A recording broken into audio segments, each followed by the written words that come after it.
বর্ষাকালে না একটু নোনা মাছটাই বেশি পাওয়া যায়, তাই তো। নোনা মাছ খেতেও খুব ভালো লাগে। তাই আজকের বাজার থেকে দু রকমের নোনা মাছ আনা হয়েছিল। এইটাকে আমরা তরোয়াল মাছ বলি।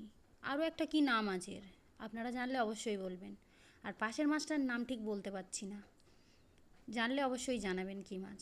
সেই মাছগুলোকে কেটে ধুয়ে গুছিয়ে নিয়েছি আর ভাজাও বসিয়ে দিয়েছি। আজকের একটু পেঁয়াজ কাঁচা লঙ্কা দিয়েই মাছগুলো ঝাল করব, আর কিছু মাছ ভাজা রাখবো, এই ভেজে নিয়েছি। আর এদিকে তরোয়াল মাছটাও ভাজতে বসিয়ে দিয়েছি, সেটাও ভাজা কমপ্লিট হয়ে গিয়েছে। পেঁয়াজও কুচে নিয়েছি, পেঁয়াজ কাঁচা লঙ্কা দিয়ে ঝাল বসিয়ে দিয়েছি মাছের।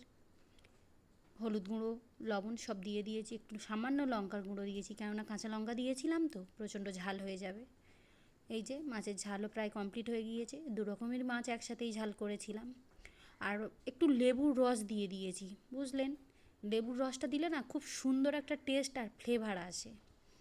আর খেতেও বসে গিয়েছি। গরম ভাতে মাছের ঝাল, তাও আবার নোনা মাছ, উফ প্রচণ্ড সুন্দর।